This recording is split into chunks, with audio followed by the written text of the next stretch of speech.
पहिलाच प्रचार त्या भागातून सुरू होतोय. अजितदादा आहेत, तुम्ही स्वतः आहात त्याबद्दल. नाही, आज आमचा त्या विभागातील कार्यकर्त्यांचा मेळावा त्या ठिकाणी आहे. याचा अर्थ काय प्रचाराचा नारळ फोडतो मी अशातला काय भाग नाही.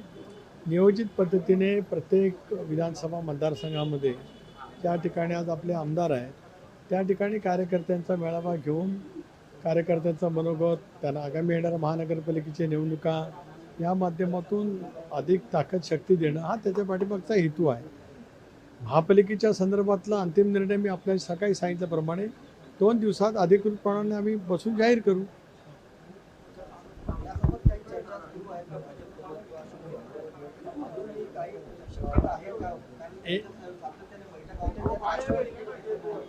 नाही आहे, कार्यकर्त्यांच्यात काही संभ्रम नाही.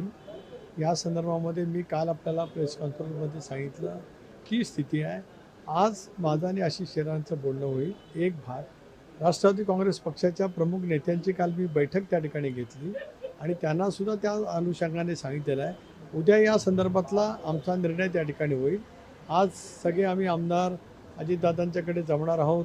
त्यावेळेला राज्यातल्या वेगवेगळ्या महानगरपालिकेची राजकीय स्थिती, तिथे होत असलेली स्थानिक पातळीवरची चर्चा, नेमकं महायुती म्हणून आपण काय काय करतो त्याचा आम्ही आढावा त्या ठिकाणी घेऊ आणि त्यामध्ये मुंबईचाही समावेश आहे. पण सर, आज तुम्ही एकीकडे म्हणताय की आमच्या चर्चा जो सुरू आहे, दुसरीकडे अजित पवार यांची आज एक सभा आहे, मुंबईतली पहिली सभा असणार आहे आणि मुळात ती अणुशक्ती नगरमध्ये होतीये. नवाब मलिक यांच्या मतदारसंघामध्ये, जुन्या मतदारसंघामध्ये होतीये.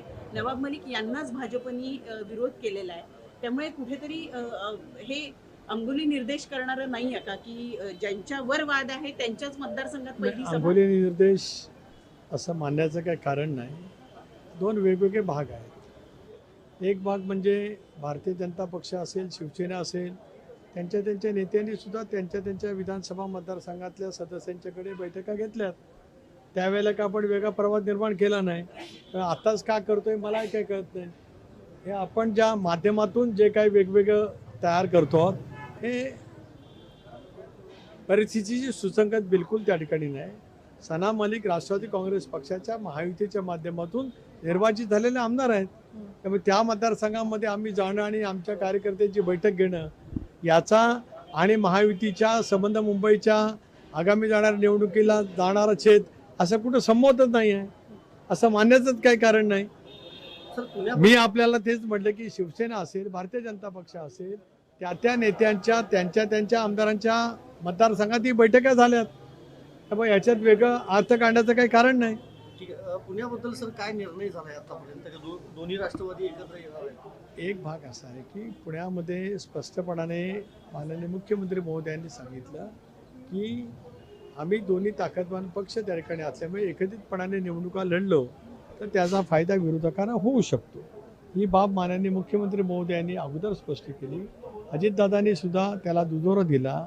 आज दादांच्या जवळ पुन्हा एकदा रात्री माझी प्रदीर्घ चर्चा त्या ठिकाणी होईल. पुण्याच्या वतीमध्ये त्यांनी आमच्या सर्व उमेदवारांच्या मुलाखती घेतलेल्या आहेत.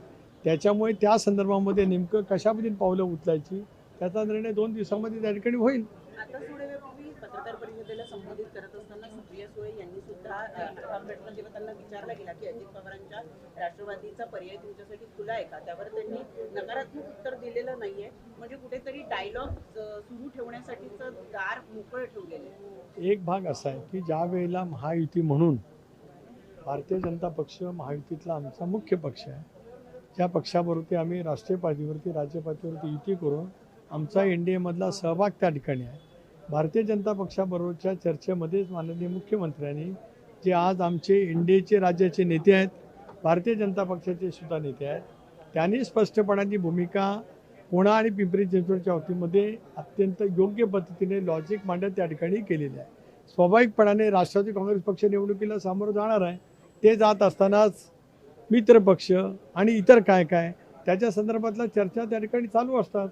आजही आपण पाहिलं की राज्यातल्या संबंध नगरपालिकेच्या निवडणुकींच्या मध्ये वेगवेगळ्या ठिकाणी वेगवेगळ्या पैकी युती त्या ठिकाणी झालेली आहे, आघाडीसुद्धा झालेली आहेत. या ठिकाणी राष्ट्रवादी काँग्रेस पक्ष म्हणून निवडणुकीला सामोरं जाणार आहेच, निर्विवादपणाने सत्य आहे.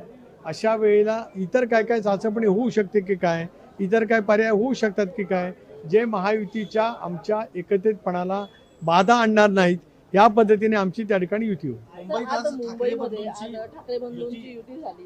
काय वाटतं या दोन ठाकरे सगळ्यामध्ये बंधू भावनिक एकत्र येऊन मुद्देच पाहायला मिळाले. मराठीचा मुद्दा आणि दुसरं मुंबई तोडली जाणार हेच मुद्दे. एक असं आहे की शिवसेनेची स्थापना मूळतः हिंदू हृदय सम्राट बाळासाहेब ठाकरे यांनी ज्या कालावधीमध्ये केली त्यावेळेला मराठी माणसाचा मुद्दा होताच, हिंदुत्वाचाही मुद्दा नंतर त्यांनी त्या ठिकाणी घेतला, ज्याची व्याप्ती महाराष्ट्रामध्ये मोठ्या प्रमाणावरती झालेली आपण त्या ठिकाणी पाहू शकतो.